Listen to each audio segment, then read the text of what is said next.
Welcome to the channel.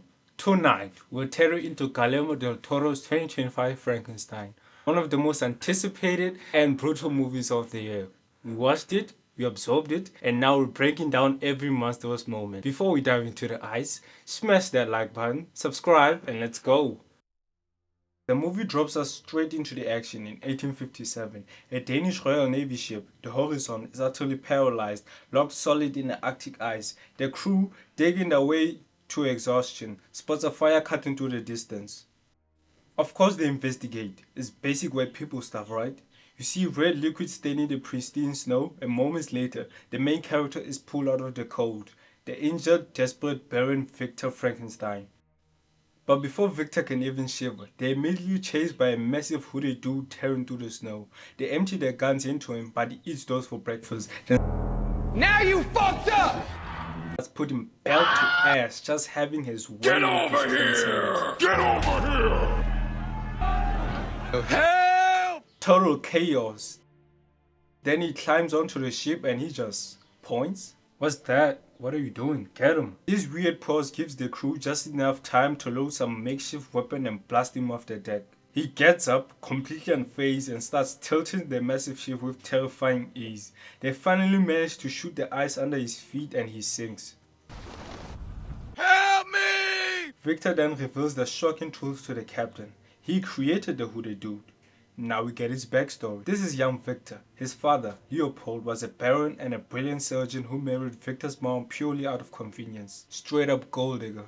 Leopold was strict, neglectful, and emotionally distant, solidifying Victor as a mama's boy. We found out that his mom is pregnant in this eating scene that's bizarrely dragged out.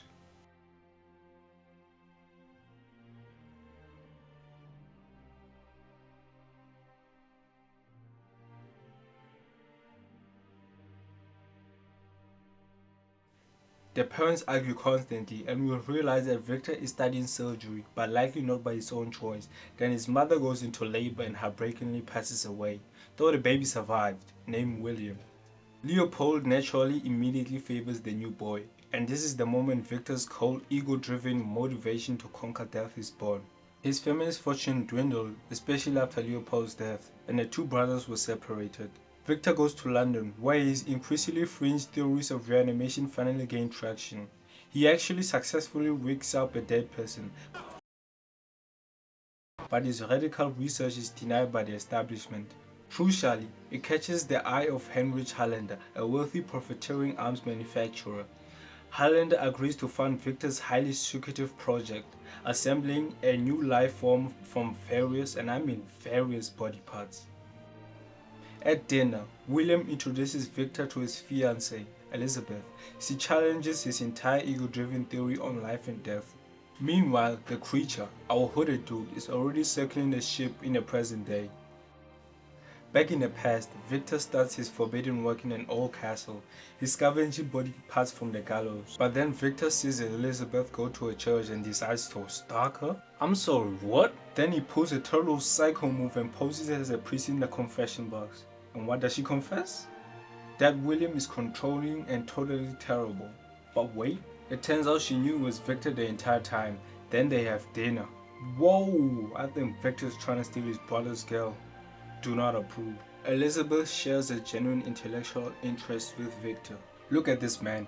Is this how you look at your little brother's girl?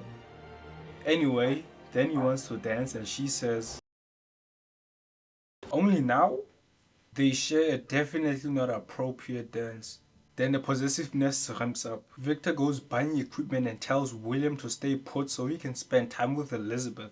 This is next level audacity, never seen before. William unknowingly helps Victor build his lab, but Henrich, his funder, quickly chucks him for getting distracted with Elizabeth instead of focusing on the work. Victor, riding a high, confesses his feelings to Elizabeth. Bro, what are you doing? Do you not want the funding? Thankfully, she rejects him. Thank you, Elizabeth. Down on his feelings, Victor has his breakthrough, discovering the secrets to his experiments. They go scavenging for more parts. Victor meticulously dissects and rejects pieces until his project is complete. A massive thunderstorm starts brewing. Victor goes to tell Henrich, but bro is playing peekaboo.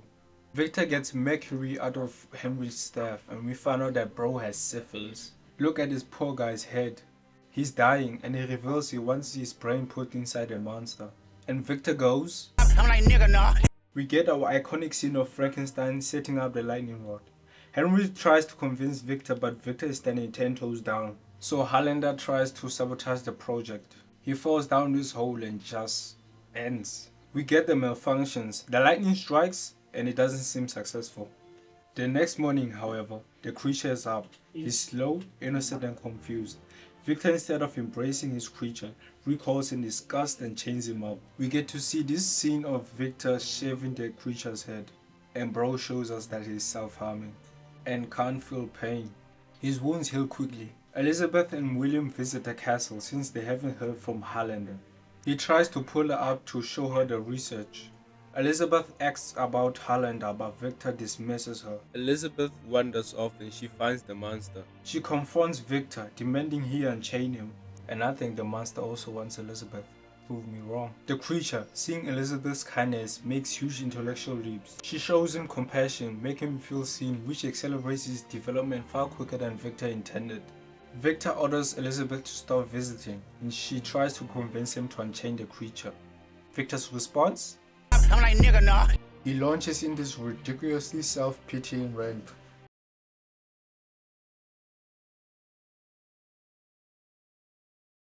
What the hell are you talking about?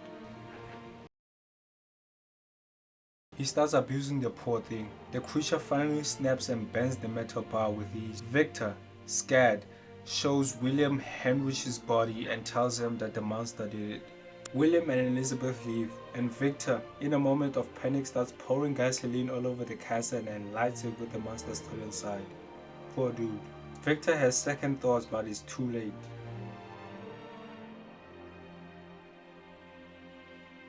The castle comes crashing down. The captain opens the door and boom, who they do? Back in the present. He grabs him and simply demands story time. The monster of course broke the chains and escaped into the water. He wakes up on the shore, gets some decent drip and even makes an elk friend. Before, the hunters ruin everything and I love their logic. The monster runs, finds a cabin and sleeps in whatever this room is called. They hunt him down and decide to bring a blind man with them? Seriously, hello? While hiding, the monster learns human speech from them. He decides to help them, hoping they'll accept him.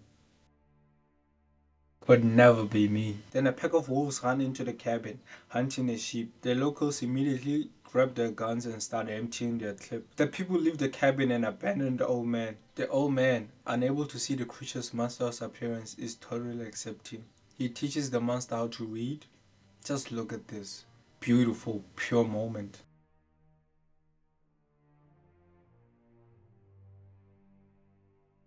He also tries to teach the creature to forgive and forget. The monster, who can't remember anything about himself other than the name Victor, returns to the castle and finds the research books, which are in surprisingly prestigious condition. He goes back to the cabin, where wolves are attacking the blind man, and just look at this beautiful fight. One wolf bites his leg, the other goes for his throat, but he starts swinging and just launches it. Down goes another. One goes for his nape, but he reaches over and straight up de-gloves that one. The black wolves attack and he hugs its neck too tight. They are tough when they up. The blind man is alive, but as the monster is telling him what he found, the locals return, assume the monster is responsible and shoot at him. Then some dude puts a sickle through the monster's heart and he straight up crushes him. He walks outside, gets gunned down again, and you think it's done.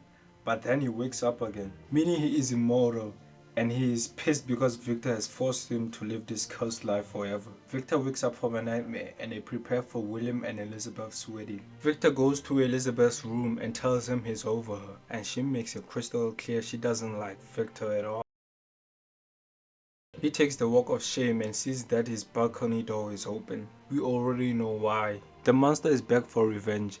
Victor sees the destruction and the monster's demands a companion, which I think is such a small ask after everything. But Victor's like, I'm like, nigga, nah. You stupid. The monster starts ragdolling him. Elizabeth walks in on the chaos with that annoying, I know him the most timing. Victor grabs a gun and shoots. Elizabeth takes the bullet. Victor immediately blames the monster. He is truly the worst character of all time. The monster carries Elizabeth out of the venue. Both William and Elizabeth die. Then Victor goes full on hunting rabbits. The monster cracks Victor's nose and he just leaves. Victor chases after it, never stopping. He finds him in the middle of nowhere, in the Arctic. He camps in his tent. Victor, finally face to face, fires 2 rounds, but the creature drags him with a defiant Get over here! He tries to fight back but just gets embarrassingly tossed around. They both light up the dynamite, hoping it takes out the creature, but from the beginning of the movie, we know it does not work. Back to the present, we have this beautiful tragic bonding moment. Victor finally apologizes. The creature delivers a sermon on suffering and existence. Then in the film's final act of grace, the creature leaves politely and pushes the ship off the ice, setting them free. We get this last haunting scene.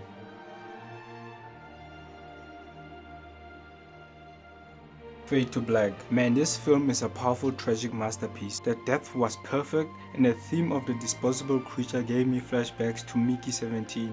If you like this one, check that one too. Oscar Isaac's Victor was the MVP for me, delivering a perfect monster's narrative arc. That's my full breakdown. What did you think? Let me know your movie suggestions and comments down below. Thank you for watching. Like and subscribe if you enjoyed this, and I'll see you next time.